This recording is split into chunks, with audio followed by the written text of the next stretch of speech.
Hello dear students, myself Asif. Welcome you all my YouTube channel. आज हम आप लोगों को ब्लड के बारे में बताएंगे।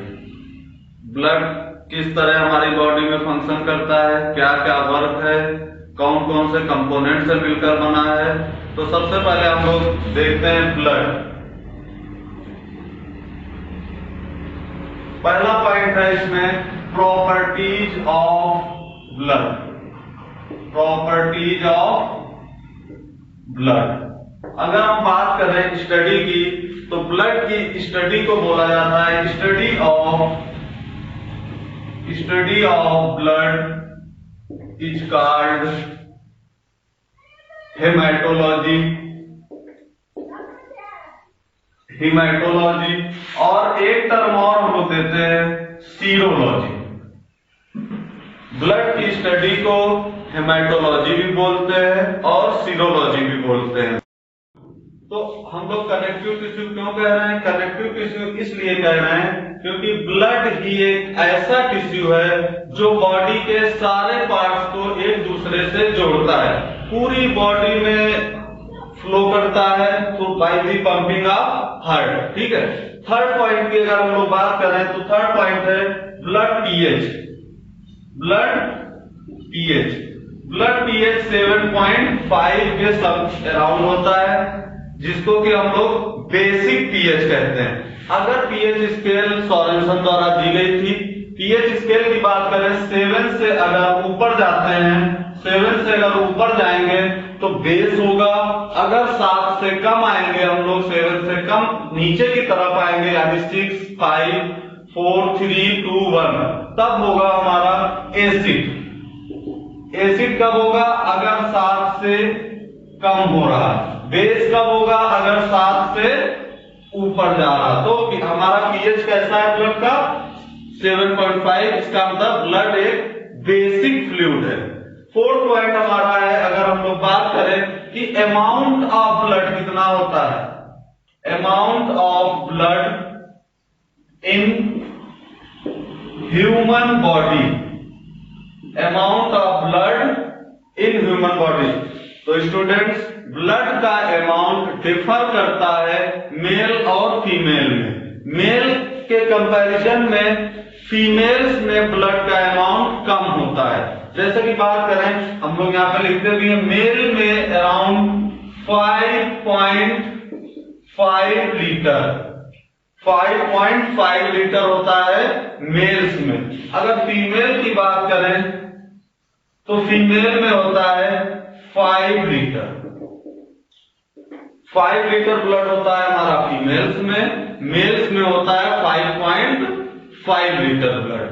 अब हम लोग इसके आगे देखेंगे। डियर स्टूडेंट्स, नेक्स्ट पॉइंट है ब्लड का। Blood is a natural colloid. Natural colloid. तो कोलाइड किसे कहते हैं? आप लोगों ने केमिस्ट्री में पढ़ा होगा। कोलाइड्स वो सब्सटेंस होते हैं, वो लिक्विड सब्सटेंस हैं जिसमें से हम अगर उन लिक्विड सब्सटेंसेस को किसी चीज से छानते हैं तो छानने में क्या होता है, कुछ पार्ट उसका ऊपर ही रह जाता है, कुछ पार्ट छन जाता है। इसके एग्जाम्पल में हम लोग दही ले सकते हैं, मिल्क ले सकते हैं। तो इस तरीके का हमारा ब्लड भी है। अगर हम ब्लड को छाने तो उसके कुछ पार्ट्स छन्ने के ऊपर रह जाएंगे, कुछ पार्ट्स क्या होगा, फ्लूइडी पार्ट्स या प्लाज्मा पार्ट्स हम लोग कह सकते हैं, जो कि छन जाएगा। और जो हमारा ब्लड का सॉलिड पार्ट है, कार्पसेल्स हैं, वो हमारे नहीं छनेंगे, वो उसके ऊपर ही रह जाएंगे। तो इतना तो हो गया। इसके बाद मेजर पॉइंट ये है हमारे ब्लड में कि ब्लड का फॉर्मेशन कहाँ होता है, कैसे ब्लड बनता है। ब्लड फॉर्मेशन 2 जगह पर होता है। ब्लड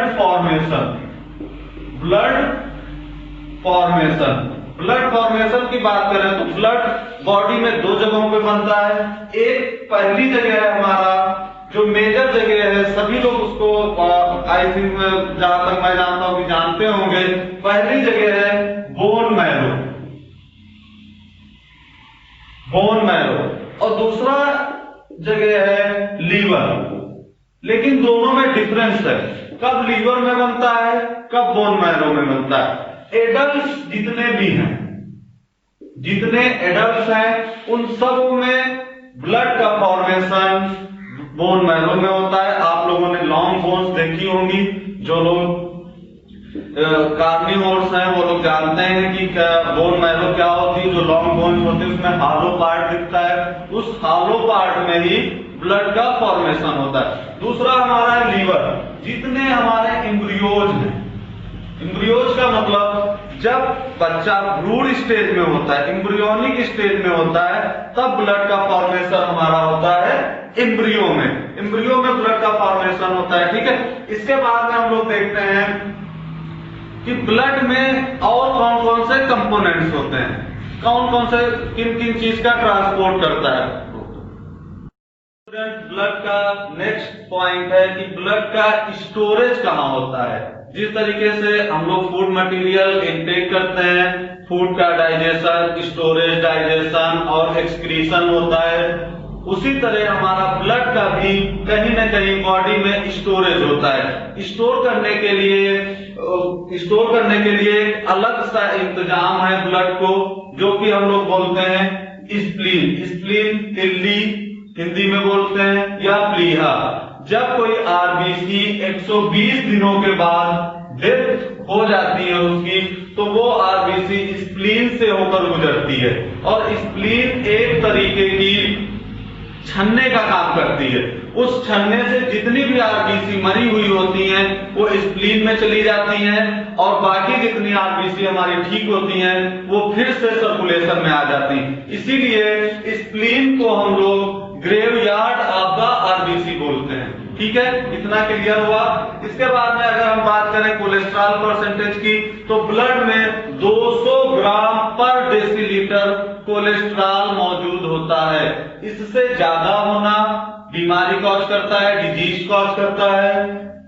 इसके बाद में हम लोग बात करें हीमोग्लोबिन की। हीमोग्लोबिन परसेंटेज भी डिफर करता है। मेल फीमेल की बॉडी में हीमोग्लोबिन का अमाउंट अलग अलग होता है। मेल में 14 ग्राम पर डेसीलीटर होता है, फीमेल की बात करें तो 13 ग्राम पर डेसीलीटर होता है। हीमोग्लोबिन ब्लड का एक बहुत ही इंपॉर्टेंट कॉन्स्टिट्यूएंट है। ज्यादा हीमोग्लोबिन बॉडी को ज्यादा रिजिड और सॉलिड बनाता है। इसीलिए आप लोग देखते हैं फीमेल की बॉडी मेल के कंपैरिजन में ज्यादा सॉफ्ट होती है। अगर लड़ाई की बात करें या कैसे भी बात करें, लेजीनेस ज्यादा किसमें होती है, फीमेल्स में। अगर हीमोग्लोबिन परसेंटेज कम है तो आपका पढ़ाई करने का बिल्कुल भी मन नहीं करेगा। हीमोग्लोबिन ज्यादा है तो आप बिल्कुल पढ़ाई करने के लिए हर वक्त तैयार रहेंगे, बॉडी में स्ट्रेंथ होगी, ठीक है। तो अब इतना तो हमारा ब्लड का कंपोनेंट कॉन्स्टिट्यूएंट्स में हो चुका है। इसके बाद में एक मेजर साइंटिस्ट का नाम हम लोग पढ़ लेते हैं, जिन्होंने ब्लड सर्कुलेशन की डिस्कवरी की थी। Blood circulatory system is discovered by William Harvey. William Harvey साहब ने सबसे पहले ब्लड सर्कुलेशन सिस्टम को बताया कि ब्लड कैसे पूरी बॉडी में सर्कुलेट होता है। इसीलिए ब्लड सर्कुलेटरी सिस्टम की डिस्कवरी का क्रेडिट हम लोग विलियम हार्वे को देते हैं। अब हम लोग नेक्स्ट टॉपिक बात करने जा रहे हैं। ब्लड के नेक्स्ट टॉपिक है कि ब्लड का हमारी बॉडी में जरूरी फंक्शंस क्या हैं, क्या महत्व है ब्लड का बॉडी में, ब्लड क्या क्या फंक्शंस हमारी बॉडी में परफॉर्म करता है। तो हम लोग सबसे पहला फंक्शन है ब्लड का, अगर बात करें हम लोग टेम्परेचर रेगुलेशन। ब्लड हमारी बॉडी में टेम्परेचर को रेगुलेट करता है। वैसे भी आप लोगों ने सुना होगा किसी भी मूविंग सब्सटेंस में हीट होती है। अगर हम अपना हाथ बार बार ऐसे ऐसे हिलाएं तो हमारे हाथ में हीट जनरेट हो जाएगी। उसी तरह ब्लड हर वक्त मूवमेंट करता रहता है, तो ये हमारी बॉडी के होम्योस्टेसिस को मेंटेन रखता है। जरूरी जितना चाहिए टेम्परेचर हमारी बॉडी को, उतना टेम्परेचर ये मेंटेन रखता है। दूसरा इसका इंपॉर्टेंट पॉइंट है transportation of transportation of digested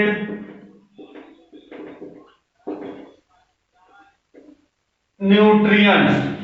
ठीक है, जितना भी हम लोग फूड मटेरियल इनटेक करते हैं उसका डाइजेशन होता है। डाइजेशन के बाद जो उसमें न्यूट्रिएंट्स होते हैं जैसे carbohydrate, proteins, fat and vitamins, ये सब ब्लड में ही आ जाते हैं और ब्लड का काम है इन सारे न्यूट्रिएंट्स को बॉडी के सारे टिश्यूज और सेल्स तक पहुंचाना। ठीक है, नेक्स्ट पॉइंट है इसका, अगर हम फंक्शन की बात करें तो इसका थर्ड फंक्शन है transportation of gases, that is CO2 and O2। इसका नेक्स्ट फंक्शन है ट्रांसपोर्ट करता है गैसेज का, कार्बन डाइऑक्साइड का और ऑक्सीजन का। हमारा जो लंग्स है, लंग्स एक तरीके का एयर टैंक का काम करता है। एयर टैंक में क्या होता है कि एयर फिल होती है उसी तरह हमारे लंग्स में CO2 या O2 फिल होती है। उस O2 को या CO2 को क्या करता है हमारा ब्लड अपने में हीमोग्लोबिन से डिजोल्व करके, हीमोग्लोबिन से बाइंडिंग करके बॉडी के सारी सेल्स को पहुंचाता है, जिससे कि ऑक्सीडेशन की रिएक्शन होगी और जरूरी एनर्जी जनरेट होती है बॉडी को काम करने के लिए। फोर्थ पॉइंट है ट्रांसपोर्टेशन ऑफ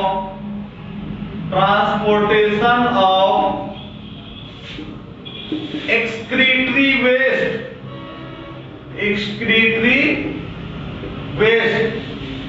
एक्सक्रीटरी वेस्ट क्या होते हैं? जब हम कोई फूड इनटेक करते हैं तो उससे न्यूट्रिएंट्स निकल जाने के बाद जो वेस्ट बचता है, जो बॉडी के यूज करने के लायक नहीं होता है, उन चीजों को भी बॉडी से बाहर करना जरूरी होता है। उन चीजों को बाहर करने के लिए भी ब्लड हमारा काफी लाभदायक होता है। ब्लड का काम है उन एक्सक्रीटरी वेस्ट को अपने में डिजोल्व करके किडनी तक लाना। फिर किडनी का काम है फिल्टर करके उन एक्सक्रीटरी वेस्ट को बाहर करना और ब्लड फिर प्यूरिफाई होकर के पूरी बॉडी में सर्कुलेट करता रहता है।